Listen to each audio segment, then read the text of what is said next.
Wanadhani asibongo lala. Tumejamu sijifanye uja notice. Wanadhani asibongo lala. Tumejamu sijifanye uja notice. Wambie punde imechoka sana. Tumejamu sijifanye uja notice. Wambie punde imechoka sana. Tumejamu sijifanye uja notice. Get ready, get ready, get ready, get ready, get ready, get ready, get ready. Why do we still have international bodies and countries like China giving out loans to the president of this nation? Is it that you're not reading the political atmosphere of Kenya to be able to see and realize that Kenyans are not even in agreement with the government at this point? Is it that you're not reading the political atmosphere to see that we are going to elect a new breed of leaders come 2027? Most of the people who are sitting in power right now will not be coming back. And when this new breed of leaders come, they will be very radical in their thinking, very radical in the processes that need to be employed to get Kenya where it needs to get to. They'll be very radical. And they will begin to ask some very difficult questions. Like, for example, China has given out this amount of loans to Kenya. We cannot trace them to any development. Hatuwezi trace to any project. Must we repay them? Kenyans are trying to strategize on how we are going to get new leaders. Kenyans will get you a whole entire team of MPs who will sit and argue in parliament and decide that this loan has been declared odious and we're not paying it back, and that is how we shall move. Kenyans will give you a president who will sit and decide that IMF has given us this amount of loans in the past 3 years, in the past 5 years.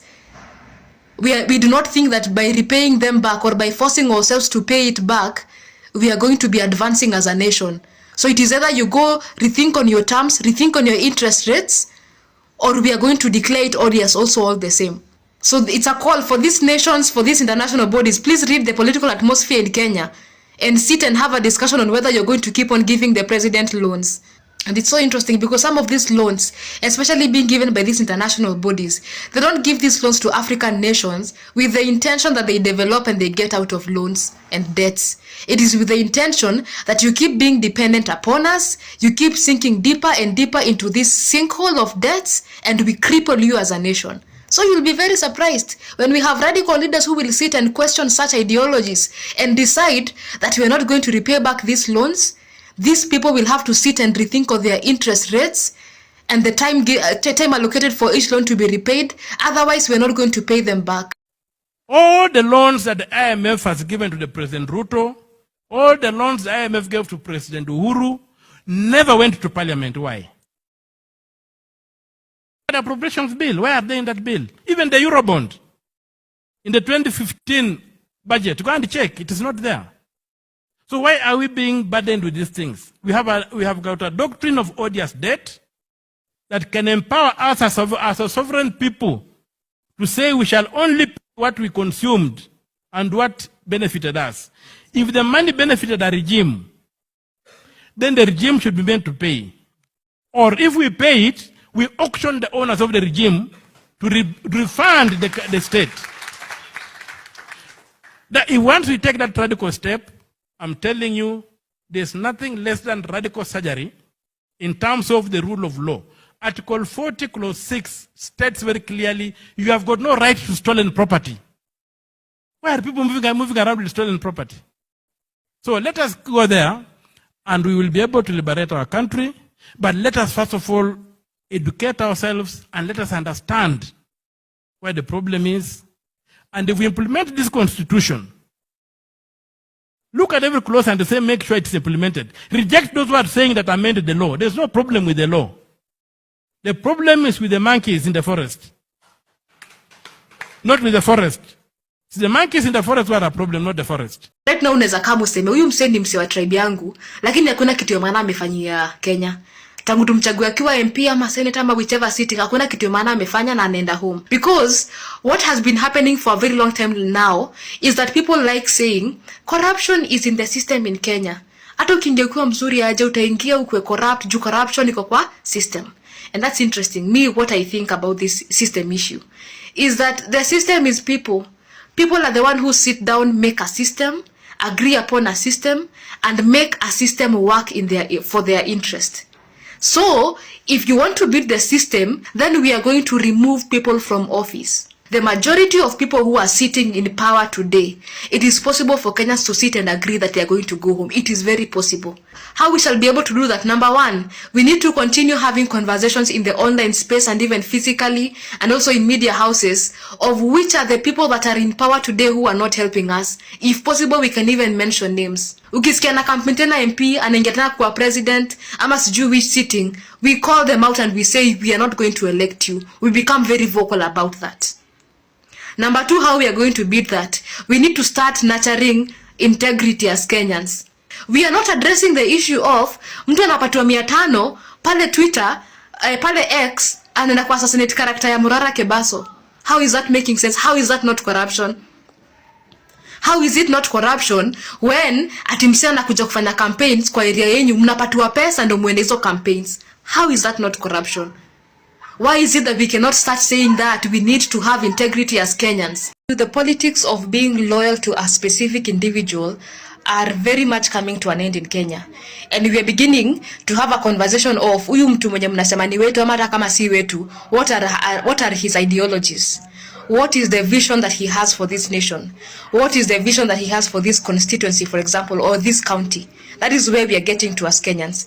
Because it is this politics of being loyal to a person that has brought us to the mess that we are in this nation. That is the reason why a whole entire parliament of very learned individuals will sit down and pass a bill that does not make sense. Pass a policy that does not benefit Kenyans. It benefits very few individuals in this nation. It is because of that loyalty to a person. But once we begin to have a conversation of what are his ideologies, what does he believe in? Does he believe in the idea of communism, for example, capitalism?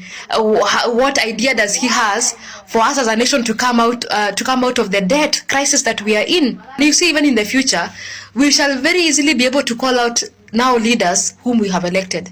Right now, there are people who are folding their hands. They cannot say anything because mtu wao amemesnchi vibaya sana. But when we stop being loyal to individuals and start being loyal to the vision that they have, the ideologies that they possess, and their ability to solve problems in this society, then once they get up, then begin to appear as if ni kama wanavia from it, it will be very easy for us to call them out and say, hey, we elected you because of this, but now whatever you are doing, we don't agree with it. And that is how we shall be able to advance as a nation. So today, I saw former budget chair, Dede Nyoro, becoming clever so suddenly that he now knows where the issues of our economy are. And he was talking about debt. This is the gospel that a guy called Jimmy Wanjigi has been singing. That ata muruke juu, murudi chini. Shida ya Kenya si hizi vitu zote, sijui mnaita bottom up, sijui kustop corruption, sijui governance, ngengengenge. Anasema shida ya Kenya ni hii mambo na Odious debt. Shida ya Kenya ni hii debt na haitaisha. When I saw Bandi saying that the earliest Kenya inaweza stabilize ni 2036, I knew maybe this guy Jimmy has been saying something. Sasa nimeona watu, I saw a guy called Edgar Obare saying watu angalia hii debt. Nimeona watu wengi wakianza kusema wacheni tuchunguze hii debt. Sasa Dede Nyoro has become clever so suddenly, and he has become now a disciple of what Jimmy Wanjigi has been saying. When Jimmy Wanjigi started saying about these debt issues, my friend, people rubbished him. Wakamwambia hakuna kitu anajua, sijui ni cartel, sijui amenyimwa tender, a lot of things. But anytime Jimmy Wanjigi comes out to speak, when aliongea tu siku ya uhuru, my friend, kwake kulikuwa kumetumwa jeshi. Sijui ako na weapons. That during Uhuru's time. Now ameongea after Gen Z movement happened. My friend, kwake kulitumwa jeshi. Hata alilala ndani. After talking, just to talk something. Anaenda tu anaongea kidogo and people realize. The other day they were in, when Mother Karua was launching the party, People's Liberation Party or something. And Jimmy told these people the same thing. He told them, you people, kutoa Ruto is just part of the problem. We have a bigger problem. And that's why even myself, I keep telling you, we will take Ruto home. That is guarantee. But a person who will come after Ruto, if you are not careful to understand where the problem is, my friend, hata mwaka moja haitaisha. Utakuwa umetolewa. Because the issue of Kenya, nilikuwa fixing the nation. Nikamwambia shida ya Kenya, hii country ni kama gari imekoma kwa matope na imeshika chini na diff. Unasikiaga diff. Hata msukume mfanye nini, mnaweza haribu tu bumpers mkisukuma, haiwezi enda mpaka mjue exactly shida iko wapi. And I have seen them, you know, started saying, oh, na anapeana parables, oh, sijui Shiko owns you debt 18,000, sijui 12,000, sijui 10,000, sijui unaanza kulipa wapi, sijui unaanza kulipa wapi, sijui Kenya inabaki na pesa ngapi. Debt. We all go back to what Jimmy Wanjigi has been saying on this debt issue.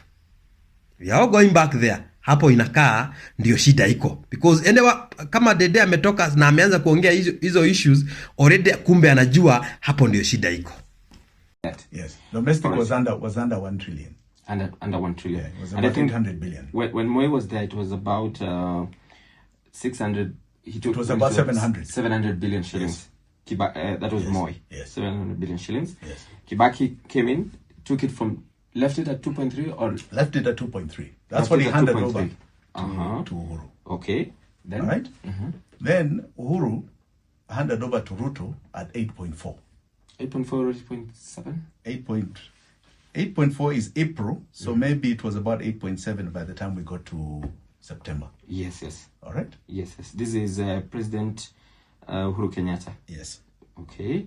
So Uhuru Kenyatta left it at 8.7 in September. Yes. According to some records that I have here. Yes. Okay. And now there's another column I'd like you to add there. Is what were our payments of debt by the time Uhuru left. During Uhuru's period, our payment from our taxes of debt were 5.6 trillion. Please make a note. Payment to the debt was 5.6 trillion.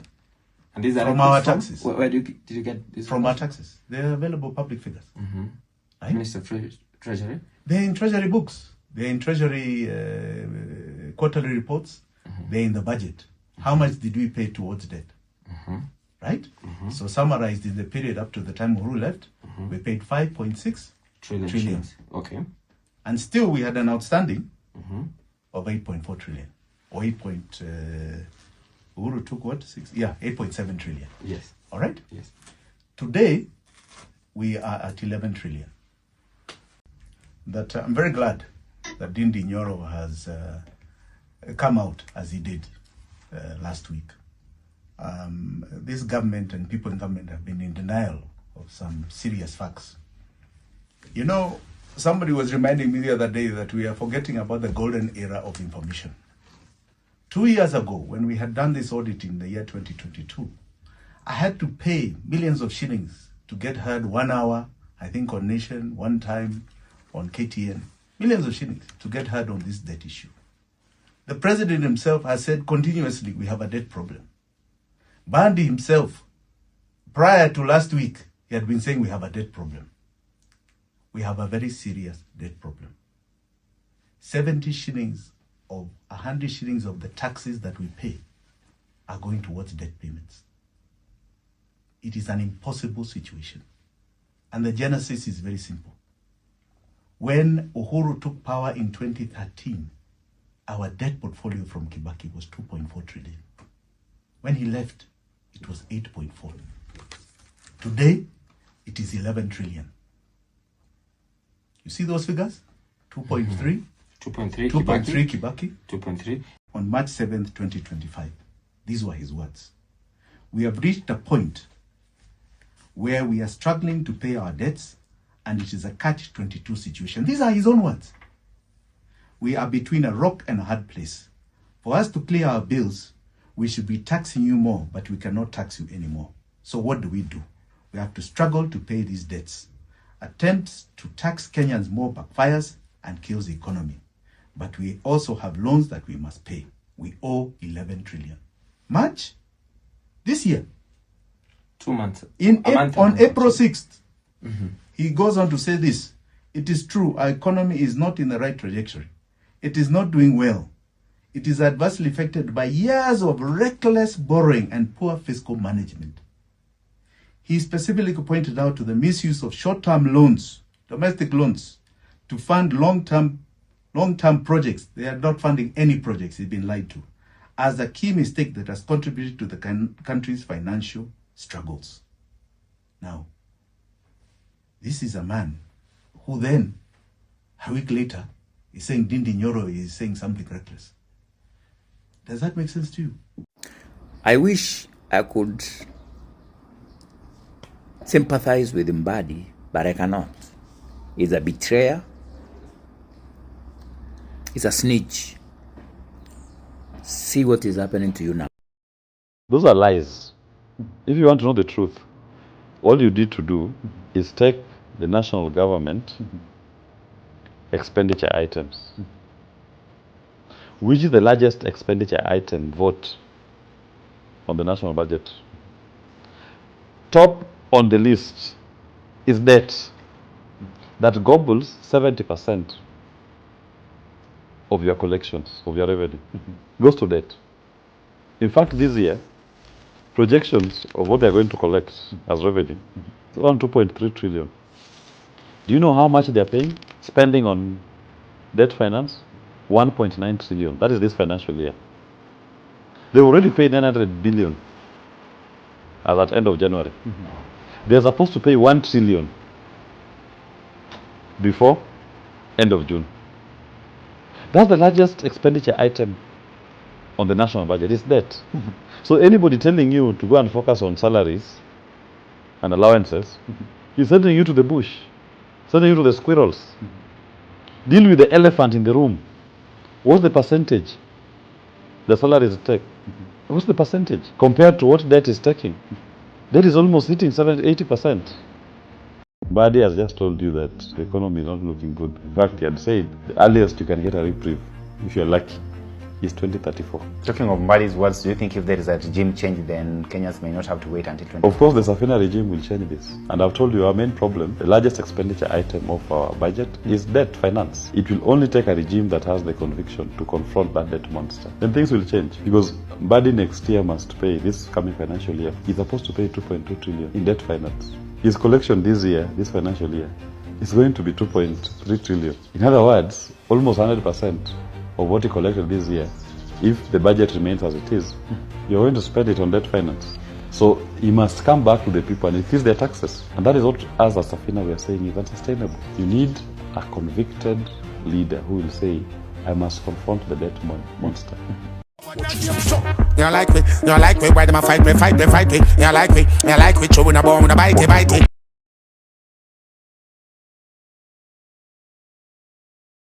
We don't trust them, even if we bust them. We don't trust them, stay far, not touch them. We don't trust them, hope their man not sub them. Informer, me say, you must them, now